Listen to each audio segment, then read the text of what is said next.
Assalamu алейкум. Кутман кеч барыңыздарга. Алдыбызда турган 3 жаштагы кокон гилас. Подвой вишня, кара гилас. Биз эксперимент кылып аткан KGB формасында. Бүгүн ушул KGB формасында сиздер менен өзүмдүн опытымды, тажрыйбамды бөлүшөйүн деп турам. 3 жыл бою катуулатып кестик бул көчөттү. Натыйжада мына алдыңыздарда көрүнүп турганда 20дан ашык камчы бутактарды өстүрүп алганбыз. KGB'ни билесиздер.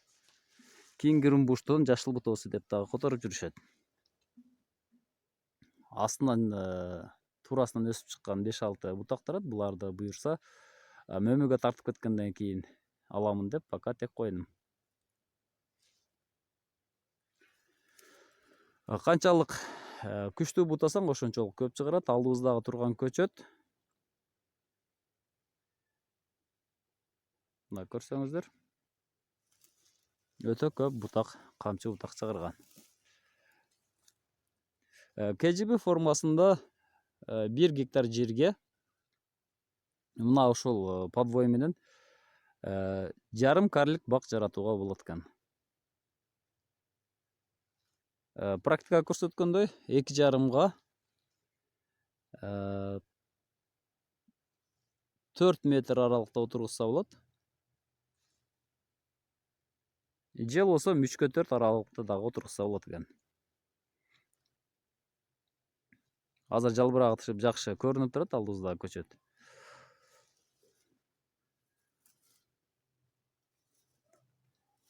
Мына достор. Буюрса бул жазында эми катуу кесилбейт, арасынан 4 гана жоон бутагы кесилип алынат. Бою мыныкы тегиз бирдей. 1,80 чамалайт бою. Штамп жерден кронага чейин 30 сантиметр. Андан кийин үстүнө чыккандан кийин ар бир 25 сантиметрден 3 жыл бою кестик. Натыйжада мына ушундай камчы бутактар өстү. Биздин өзүбүздүн кадамжай гиластарында дагы көйгөй болуп келаткан нерсе бул чашка формада, кесе формада бийиктеп кеткенден кийин гиласты терүү көйгөй болуп калат. Гиластагы эң бир кыйынчылык жери бул гиласты терүү болуп саналат. Дарылаштагы эмес, кароодагы эмес, эң эле кыйын жери гиластын бул мөмөсүн терип алуу. Бир күндө бир адам 70 кг ашкысы, же болсо 30-40 кг гана гилас тере алат.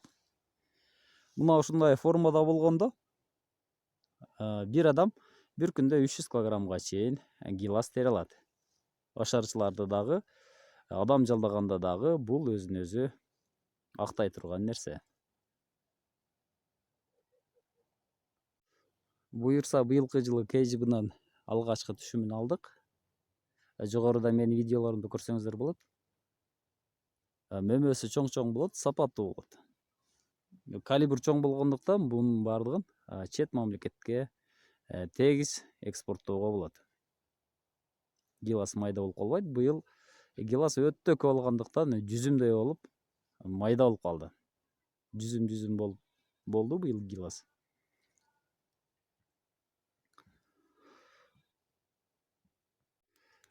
KGB формасында мөмөнү камчы бутактардан алат. Сиздерде көрүнүп тургандай, мына ушундай түз бутактарда мөмө тиет. Түз бутак болгондо дарактын шереси буга жакшы келет, питание жакшы болот, азыктануусу жакшы болот. Гилас KGB формасында түшүмгө киргенде орто эсеп менен 20 кг-дан 30 кг чейин түшүм алууга болот. Балким 50 кг, 100 кг. Антип айтпай эле коеюн, 30 кг.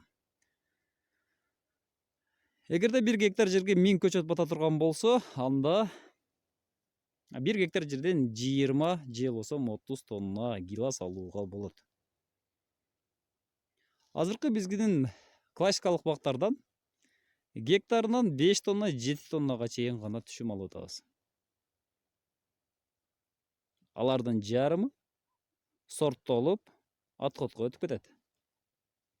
Эгерде ушул КЖБ формасында боло турган болсо, анда бүт баары экспортко жарай турган калибровкада болот.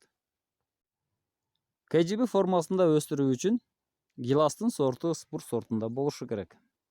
Эгер спур сорту болбой кала турган болсо, анда жайылып өсүп, анда камчы бутактуу КЖБ формасына түшпөй калат.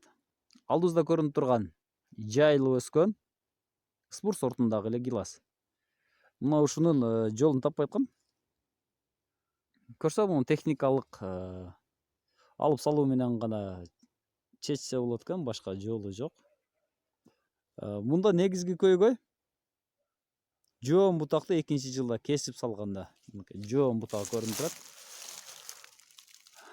Мына ушуну кесип салгандан кийин мына ушундай көйгөй келип чыгат. Же болбосо азот менен күчтүү бакканда мына ушинтип бутактар жанынан чыгып кетет.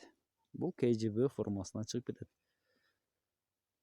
Муну буюрса жазында на кольцо кесип салабыз.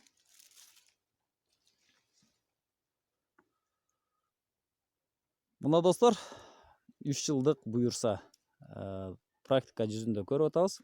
Барыңыздарга сунуштайм.